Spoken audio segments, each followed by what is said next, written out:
can help you achieve important financial goals, whether it's paying for education, growing a business, or meeting unexpected expenses. But every loan comes with responsibilities. Hello and welcome to Money Matters. My name is Faith Katai. Today on the program, we are discussing borrowing responsibly, making smart loan decisions. I'm privileged to host Victor Sichone, a financial literacy educator. Victor, welcome to Money Matters. Thank you for having me. I'm excited to be here. How are you? I'm fine. Thank you. Yes. Just to begin with, Victor, make us understand what is responsible borrowing. What does it really mean and why is it so important? Thank you so much. I think it's a topical issue for me. It's good to have such a discussion. What is responsible borrowing? You see, everyone must be able to borrow. I must be able to say. Normally, there has been a negative aspect of it to say borrowing is not good, but it depends on how you go about it, borrowing. Yes, that question that you are asking me. So the first thing that you need to do, if you have to be responsible in terms of borrowing, first you need to have a plan, okay? Before you even go out to access the facility, number one, you need to ask yourself to say, do I need the money? What plans do I have with the money? Is it for me just to buy a couch or a new TV at home? Which is not going to be responsible borrowing, because responsible borrowing entails that when you access a facility with a proper plan, not just a proper plan in terms of where you're going to invest your money, but also how you're going to be able to pay back. So basically, that's what we mean when we say responsible borrowing. Yes. Okay. So why is it so important for us to actually plan or have this responsible before borrowing? You see, even the Bible tells us in the book of Luke to say, how would you start a structure without first planning the cost? How much it's going to cost you for you to be able to finish? Equally, at our level, as human beings also, we should be able to plan on how we are going to be able to finance the money that we've borrowed. So it's very important that we first plan how we are going to be able to use the facility that you are going to access so that you don't default, because if you just go on rampage to borrow without having a proper plan, then you find yourself defaulting, which will put you in a distressed situation like we've seen going on. And I think it's important that first you think through it before you access a facility so that you understand fully what you want to use the money for. I think it's very important for you to be able to understand that aspect. Great. And I'm sure as we go on, we'll be able to dive into more details on that aspect. Okay. Yeah. So when should someone consider taking out a loan? Okay, there are two things that one has to be able to consider before they take out a loan, okay? Number one, you need to first look at the institution you are borrowing the money from, okay? There are so many institutions out there, okay? All these institutions you see, Faith, they don't have the same interest rate. They don't have the same what we call processing fees, what we call admin fees. There are so many hidden charges because, I mean, the institution at the end of the day it has to meet its obligation. So the first thing, the number one thing that you need to look at is one, the interest rate. Okay, what is the interest rate of this institution? Where I want to get the loan from? Okay, that's number one. Two, is the institution registered? For example, with Bank of Zambia. There are so many institutions out there.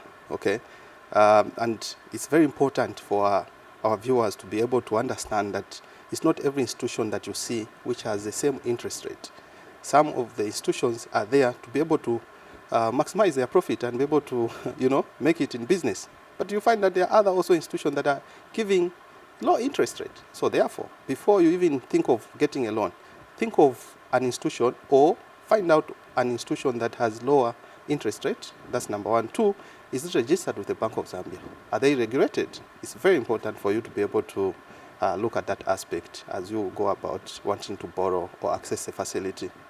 Yes. Okay, so what are the dangers of actually getting a loan from an institution that is not registered with the Bank of Zambia? Okay, so number one, if you get a loan from an institution that is not registered with Bank of Zambia, it means these are institutions that can give you a loan at whatever interest rate. Okay, I'll give you an example of banks. Banks are regulated by Bank of Zambia, right? And there's what we call MPR, a monitoring policy rate, okay, that comes through Bank of Zambia to regulate on what interest rate they can be able to give its clientele base, okay? So now, if you just go outside and find an institution called Chimutengo Lending Institution, for example, and then those institution, they obviously charge you 20%, 30% interest rate. Can you imagine? You are paying 30%. Yes, to you who is borrowing, you may think, okay, fine, how much am I going to be paying on a monthly basis? For example, you say, they'll tell you you'll be paying only 300 kwacha per month. But what is 300 kwacha times 70 months or 60 months? That's quite a lot of money. Okay, so it's very important that you first check the institutions that are regulated by Bank of Zambia. Why? Because these institutions pay interest rate that is being monitored. They are not institutions that are going to steal from you. Okay, so it's very important. You don't just have to go out and get a facility. We know when we are in need, we care less about the interest rate and all these, reading and understanding the terms and conditions for the contract, but it's very important that you be able to understand what interest rate are they giving, the loans, and also how much you're going to pay at the end of the tenure. It's very important. Don't just consider how the much amount you'll be that you're paying. going to get. Absolutely. Yeah, absolutely. So it's very important you consider institutions that are regulated by Bank of Zambia based on that aspect that I've given you. Wonderful. Many people focus only on monthly repayment, like you are just from saying. Why is it so important to understand the total cost of the loan, including interest and other charges? Faith, you'll be shocked to hear what I'm going to say. People are only interested in the money that they want. Okay? You go to this institution, you want to get a 5,000 kwacha, for example. But to some customers, they think that is free money. That is your money you're going to pay back with interest on top. Right? So it's very important for you to be able to understand that, look, if I'm going to be able to borrow money, okay, I'm going to be able to borrow money, I should be able to understand how much I'm going to pay back, because this is money that I'm going to be paying myself. For this a is long period of for time. a long period of time. On top of that, with interest rate. In addition to that, Faith, to that good question that you've asked, it's also very important to understand that in an event that you default, some institution will slap you a 20 to 15% interest rate to that aspect. Okay, so you have interest rate, for example, to say we're going to be charging you 10% per month, right? And then you default. They also slap you 20% on top of that. This is where you see people, some customers complain to say, look, this is not what I borrowed for. Actually, I've paid more than what they asked me to pay, because people didn't understand the terms and conditions. People don't understand to say, if you default, for example, if it's an advance, they will slap you a 20% interest on top of that. It's quite a lot. So basically, that's what we mean by that. Okay. How can borrowers determine how much they can realistically afford to borrow and repay without straining their finances? Let's say, for instance, if someone is trying to get a loan, how much should they actually consider borrowing? That's a very good question again. You know, it's very important that before you go and access a facility, think of how much do I need to go and borrow. Okay, so there are two things here. There are those we call secured loans. Secured loans are government loans. For example, if you are a civil servant, you want to borrow money, the Bank of Zambia has put up a cap, which we call the 40%, 60% ratio. Okay, that's very key for our customers to be able to understand out there, because what happens is the 60% on your basic, okay, is supposed to be used for loans. The 40% is supposed to be your take home, and nobody should be able to do what? Touch that 40%. It should be your take home, because they understand, the people who are coming up with that ratio, the 40% ratio, they knew to say, if we leave it open, you may find that people won't be taking anything home. Okay, so it's very important, if you are a government worker, before you think of getting a loan, think of what is my 60% in this, what is my 40% as my take home. 60% I can use it for loans. Of course, don't just contract a loan, by the way, to consume. A loan is supposed to be used for an investment, which we'll look at later on. Yeah, that's number one, the 40-60% ratio. You need to understand, you need to calculate based on your basic pay. Okay, then the second one, before you go and contract a loan, what you need to do is you need to put up your cost. What is your expenditure at home? For example, how much do I pay for my rent? How much do I pay for my groceries? If I have to give my wife money to go and buy groceries, how much every month do I spend? The food, kids at school, you know, utility bills. Come up with all that list of your expenditure, okay? Then when you put up that list for your expenditure, then you know to say, out of the total income I earn, for example, if you earn a 10,000 kwacha, this is my expenditure, and this is what I remain with to put in an emergency or emergency fund, okay? So now, once you do that, then you'll have to also factor in to say, if I go and borrow a 5,000 kwacha for a period of 24 months, how much will this institution be deducting from my pay slip on a monthly basis? Because the moment you borrow, your take home or your net pay does what? Shrinks. So you want to factor in your expenses before you borrow, so that you give yourself guidance or a room to be able to survive even as they start deducting from your pay. So it's very important. Very important. Factor in your expenses before you borrow. Absolutely. Let's talk about the different types of loans that people can get. Quite a number of loans that we have, it's a huge business for institutions out there. Yeah, so we've got what we call personal loans, okay? These are loans where you can contract a loan. Maybe you want to go and do your further education, you want to do your master's, you can go and get a personal loan. We've got also what we call advance loans. And this is where I want to talk about, okay? Advance loans are quite on the higher side in terms of the interest rate. You find that most of the institutions will charge you 20-15%, okay? So what is an advance loan? It's a loan that you get to bridge yourself before the payday. So you'll be shocked to hear, Faith, that in Zambia, most of us live paycheck to paycheck. You get paid, you buy your groceries, you make all the expenditure that is needed at home, and then you remain with nothing. You wait to get paid at the end of the month. That's living paycheck to paycheck, and most people are living like that. So you find that before month end, they get what we call advances. They come to institutions that lend out money and say, well, I'm asking for an advance, okay? I'll pay in the next 1 month or 2 months, okay? So that's what we call advance loans. Yeah, so it's very important to be able to understand that, especially that we're talking about financial literacy. People should be able to understand the ability on how they can be able to use money, to be able to get more money out of the money. Because money can be used as a tool.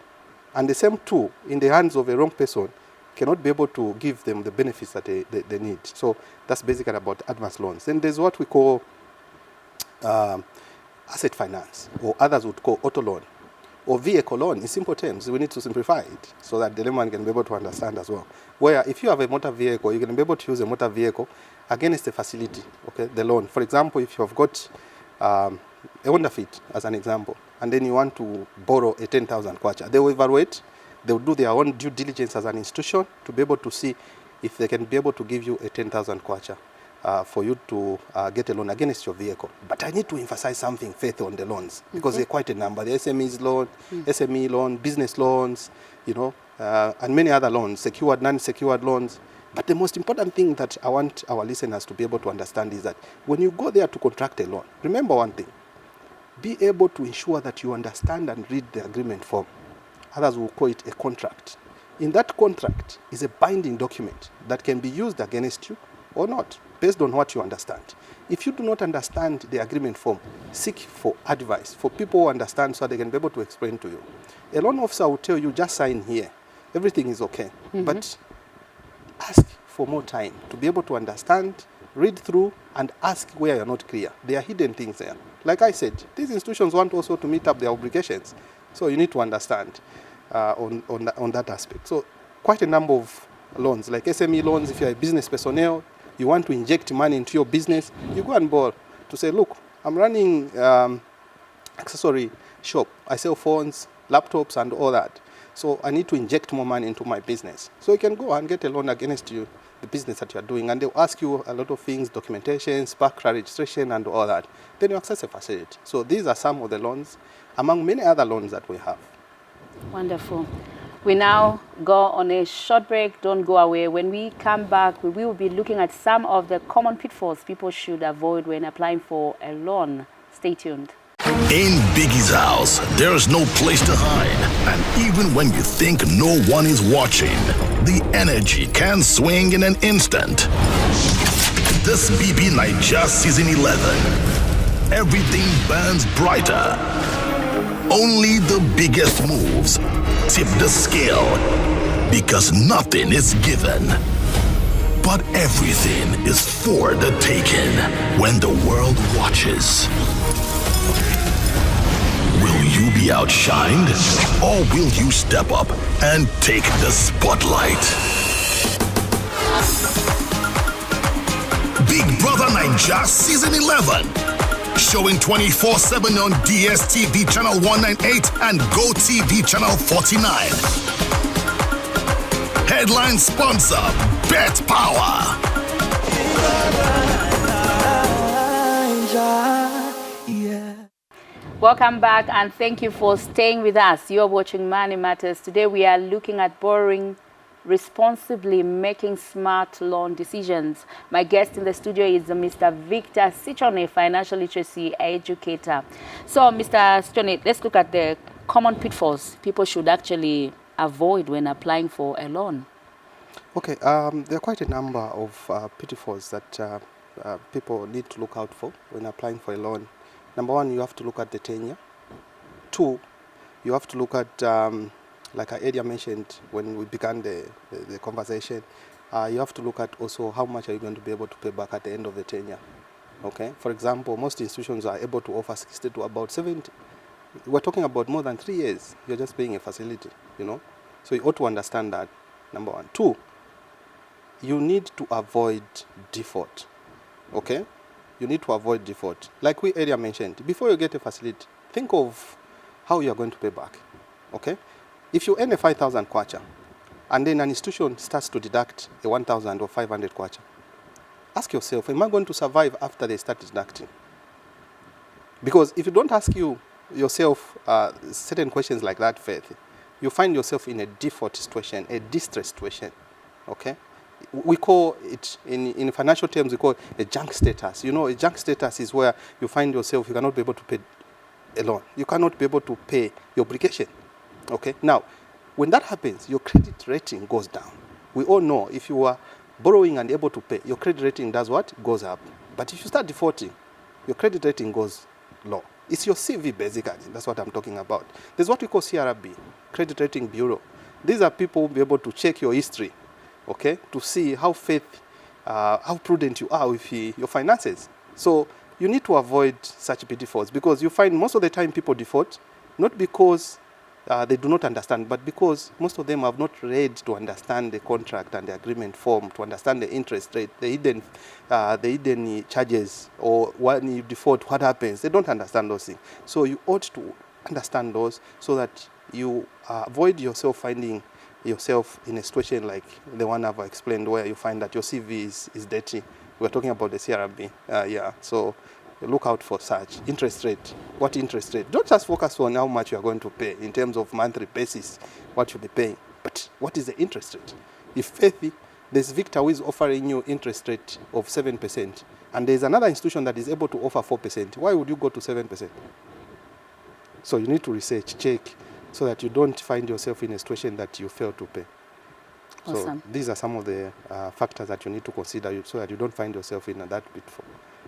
One would ask, is it right for someone to get a loan so that they buy groceries or go for shopping? Yes, that's a very smart question, Faith, because you see, this is what is happening. You'll be shocked that people get a loan to go and buy a new TV.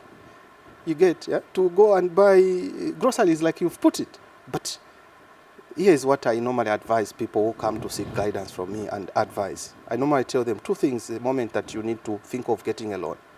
Okay, number one, the first thing that you need to do if you want to think of getting a loan is investment. Okay, because remember, this money has to be paid back with interest. You can't get a loan and want to buy groceries or a new iPhone or a Samsung. For the youths out there especially, you see an iPhone, you want to get a loan. You just started work, you are working for the government, and then the first thing you think of is, I want to buy a Honda Fit so that I can move well. You are moving with a Honda Fit from your place to work. That is a liability because then it's taking money away from your pocket. Because that loan that you've contracted to buy a Honda Fit, for example, it has to be paid back with interest, right? And then it means that your income will also go down. Why not put a Honda Fit, for example, on Yango? Okay, and do comprehensive insurance in case of an accident, so that the same money that a driver for Honda Fit is going to be paying you is the same money that will be able also to finance a loan. You won't be using your payslip again to be able to finance a loan that you've contracted. So to answer that question, I wouldn't advise someone to be able to get a loan to be able to buy groceries. That's not the way to go. Two, others say you can get a loan for an emergency. Yes, I will agree and I will disagree. Okay, why I would disagree is because, you see, again, this is a loan that you're supposed to pay back. So if you are working, for example, it's very prudent for you to be able to come up with numbers on how much you're going to be saving on a monthly basis for emergencies. So if you've been having reserves or emergency fund, why would you want to go and borrow? people are supposed to be educated that when you borrow, when you get paid, the income that comes to you is capital that you can be able to use to invest. That's number one. Two, you can also use some to save. I don't normally encourage people to save money in the bank because your money loses interest with time. Okay? Money loses time, loses value with time. Therefore, I would advise you that the savings that you only put up is for emergencies. If you think of saving, think of investment. Okay? So others would say, no, you can also borrow for an emergency. Well, you can, but I strongly advise that have a proper plan. Put up some emergency fund where you can be able to tap in whenever an emergency comes in. So to answer your question, Faith, I wouldn't advise someone to be able to get a loan for them to be able to buy an iPhone or to buy groceries. No. A loan should be able to pay itself. That's the whole idea here. If you contract a loan, make sure the same loan is able to service itself. That's being smart. That's being smart borrowing. That's how you do. Great. Let's talk about consequences of missing loan repayment or defaulting on a loan. I know you touched it, but yeah, it's good also to dive into that because you see, a lot of people are in distress. A lot of people are stressed out there.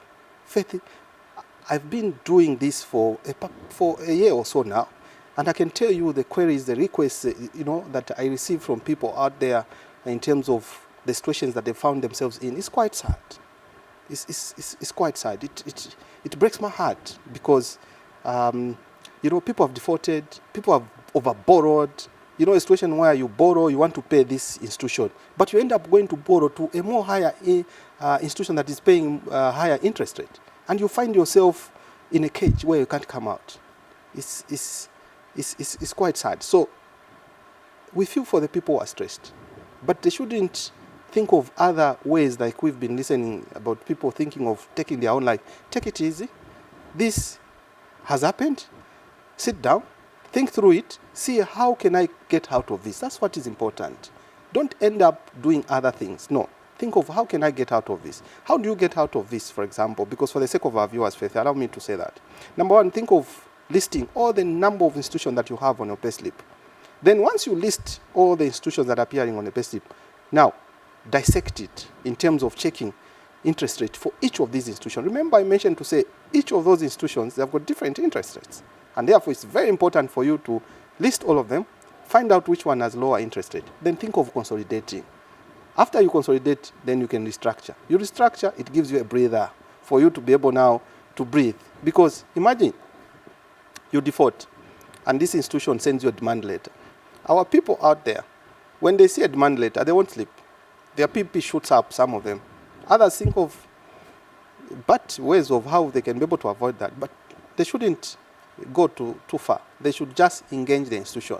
Actually, I would advise that before you think of defaulting, before you think of anything, think of engaging the institution to say, look, I know I owe you, but I'm not able to pay you what we've agreed upon. Can we be able to restructure? Can we be able to negotiate?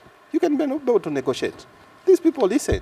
Actually, they'll be glad to hear from you, okay, before you actually even default. Because like I mentioned, the moment you default, you are listed on CRB. And it will take years for you, Faith, to be able to contract a loan. Imagine you've borrowed from your neighbor, and then you have an emergency. You failed to pay your neighbor. You come to me, and I know you borrowed from your neighbor, you failed to pay. Will I be able to give you? No. So your credibility does what? Goes down. So no one will be able to help you. Basically, that's what we are talking about. Okay. Yeah. So how can responsible borrowing help individuals build a good credit history and improve their future financial opportunities? Okay. Yeah, thank you so much. Responsible borrowing is very important, like we've mentioned. You ought to have a plan. So what I'm going to put up there is this. If you want to borrow money, have a plan. Okay? When you have a plan, don't just have a plan to say, I want to use money to start a business. Okay? No. Actually, if anything, there is a higher risk of you borrowing to start a new business. What I also advise on that aspect is borrow to inject into an already existing business so that you boost it up. For example, at Kawata Market and you are doing welding. Okay? You want to inject money into your business. What do? You go and borrow so that you expand your business. It's an already existing business. So that your income goes what? Goes up. but you are thinking of doing a business, let's say, selling auto spares. Faith, you borrow money, you want to do an auto spare, something that you've never done before. I can tell you that the chances of you failing to run that business is 90%. Because it's a new business. You make a lot of mistakes using borrowed money. So basically, that's what we are talking about. So ensure that in future, you don't default. Ensure that you invest properly. Invest in a business that you fully understand. Invest in a business that you know that you are good at doing and you've done it before. You've got experience basically in doing that business. Then you know that you are safe. That's what you need to do. As a financial literacy educator, Mr. Sichone, what would be your advice to young ones who would want to take out their first loan, whether in education, in business, or personal needs? What would be your advice? Thank you so much, because I've noticed that when people just start working, especially you're focusing on the young people, you find that the first thing that they need to do is either buy a latest phone, a Gucci handbag, buy a car. I need to be, driving, going for work and whatnot. But I want to explain to the youths out there to say, look, there's more to life than just having luxury to your name. Because when you look at assets, you think of assets are things that put money in your pockets, okay? If you think of liabilities take away money from your pocket. So if you're a youth and you're thinking of getting a loan to get an iPhone, that becomes a liability, because that iPhone will just be getting money from your pocket, okay? So other than that, you find that because you got a loan, you'll be able to pay for that loan, okay? So you need to think beyond just getting a loan as a young person. What I should advise you doing is think of investments, okay? Even when you are thinking of an investment, think of first a skill. You ought to have a skill that you have so that you can use that skill to be able to set yourself up there by using perhaps a loan, okay? Because now you have a skill, you understand the kind of business that you want to involve yourself into. When now you start having returns, now, Faith, you can go and buy what? An iPhone. Now you can go and buy a car. Now you can go to Livingstone for a holiday. How would you go for a holiday using borrowed money? That's not smart borrowing. We are discouraging that. What we are encouraging the youths out there is that ensure that when you borrow, you put money into an investment, and when you start having returns, those returns now can finance your expenses. That's how smart people do. Remember, even in the Bible, when you look at 2 Kings, I think 2 Kings verse 4, about a woman with olive oil, okay, who went to Elisha and he was asked to say, my husband died and then the creditors wants to come and get the children. Elisha asked her one question, what do you have? And the lady said, all I have is oil. Elisha said, go and borrow jars from your neighbors, fill in them, go and sell, pay back your debt, the other what remains, have it for you to eat with your children. Similar with us. You cannot be able to think of consuming. You cannot be able to think of eating. First, you have to invest. That woman invested in that oil by going out there to sell, and the returns that started coming, they started eating with the family. That's basically what we are talking about. It's principles. It's principles about money. That's why financial literacy is so dear to me. You find, Faith, that even educated people need financial literacy. What happens when you are fired? What happens when you are no longer working? So you have to use your income wisely. You have to use that which God has given you wisely and ensure you invest it. When it starts giving you returns, that's a moment now you need now to do what? Live in a luxurious way. That's what we are talking about. Mr. Sichone, thank you so much for coming through to Money Matters. We really appreciate it. Thank you so much. I'm glad that you invited me to share on this important topic. Thank you so much. Viewers, there you have it. Remember that borrowing is a financial commitment that should be approached with careful planning and informed decision making. That's all we had for you on Money Matters. On behalf of the entire Zonis production team, my name is Faith Katai. Goodbye.